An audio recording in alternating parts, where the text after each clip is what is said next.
Hello students, welcome to the PND coaching classes learn easily and smartly. तो आज हम देखने वाले हैं कोलरॉश लॉ का सेकेंड एप्लीकेशन, जिसमें बोला गया है determination of degree of dissociation of weak electrolyte. Okay, तो यहाँ पे बेसिकली हमको निकालना क्या है, डिग्री ऑफ डिसोसिएशन निकालना है, वो भी वीक इलेक्ट्रोलाइट का।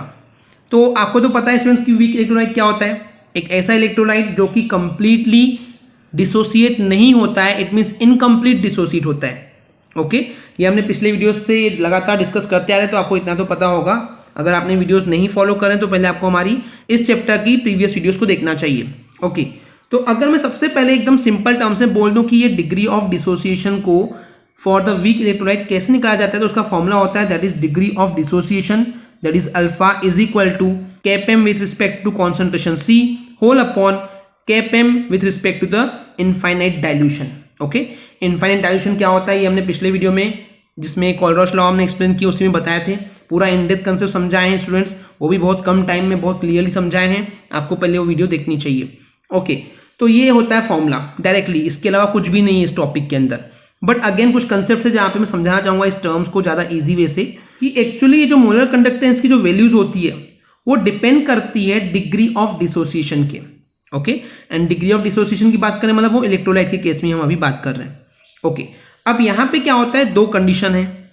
एक तो आपके पास इलेक्ट्रोलिटिक सॉल्यूशन दिया हुआ है, उसका जो कॉन्सेंट्रेशन है वो C है, राइट, उसका कॉन्सेंट्रेशन C है, तो हम लिखेंगे that is Kpm with respect to C concentration. Okay, अब हम उसका डाइल्यूशन बढ़ा रहे हैं और डाइल्यूशन इतना कर रहे हैं कि वो इनफाइनाइट डाइल्यूशन का केस आ जा रहा है। ओके, इसका मतलब हम अब बात करें इनफाइनाइट डाइल्यूशन की, एंड इनफाइनाइट डाइल्यूशन का मतलब क्या होता है, that concentration is equal to 0 approximately, right, यानी कि कॉन्सेंट्रेशन बचा ही नहीं। वैसे ही इनफाइनाइट डाइल्यूशन को भी हमने बहुत सारा बता चुके हैं डिप में।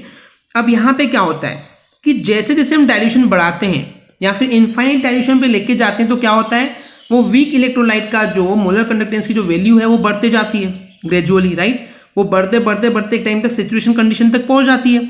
इसका मतलब सिंपली मैं ये बोल दूं कि जब हम एक इलेक्ट्रोलाइटिक सॉल्यूशन को इनफाइनाइट डाइल्यूशन पे लेके जाते हैं तो उसका कंडक्टेंस, चाहे वो मोलर कंडक्टेंस हो चाहे इक्विवेलेंट कंडक्टेंस हो, वो कैसे हो जाते हैं, मैक्सिमम हो जाते हैं। ऐसा क्यों?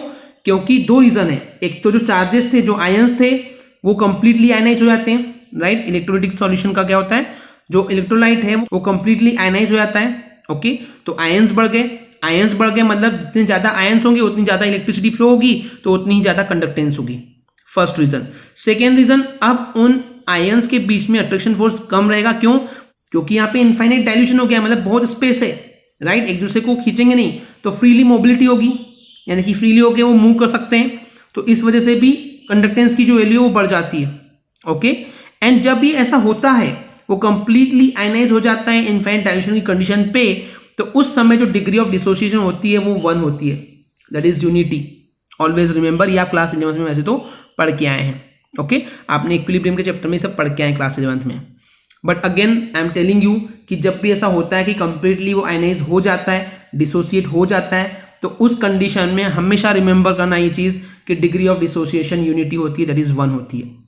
ओके, तो अब यहाँ पे क्या है कि अगर हमको डिग्री ऑफ डिसोसिएशन फाइंड करना है, तो कॉन्सेंट्रेशन C के टाइम पे जो मोलर कंडक्टेंस की वैल्यू होगी that is Kpm with respect to concentration C, उसका रेशियो हो जाएगा किसके साथ, that is molar conductance at the infinite solution. बस इसी के अपॉन के थ्रू हम सिंपली डिटरमाइन कर सकते हैं degree of dissociation. Getting my point? चलिए इसका एक एग्जांपल देखते हैं जिससे आपको और इजी जाएगा कि एग्जाम में किस तरीके से क्वेश्चन आते हैं।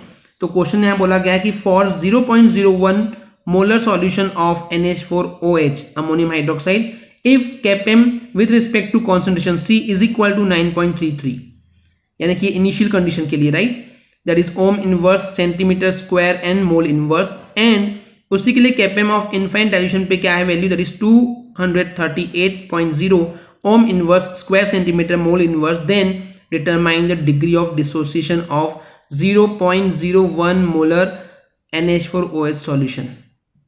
ओके, अब क्या करेंगे, हमको पता है हमको क्या निकालना है, डिग्री ऑफ डिसोसिएशन। क्या करेंगे, फॉर्मूले में वैल्यू पुट कर देंगे, right, you will get this answers. So simply answer will be 0.0392। Okay students, I hope clear हो गया होगा। अगर आपको हमारी वीडियो से कुछ भी सीखने मिला या नॉलेज मिला तो प्लीज़ हमारे चैनल को सब्सक्राइब कीजिए एंड वीडियो को लाइक ज़रूर करें। आज के लिए इतना ही, थैंक यू।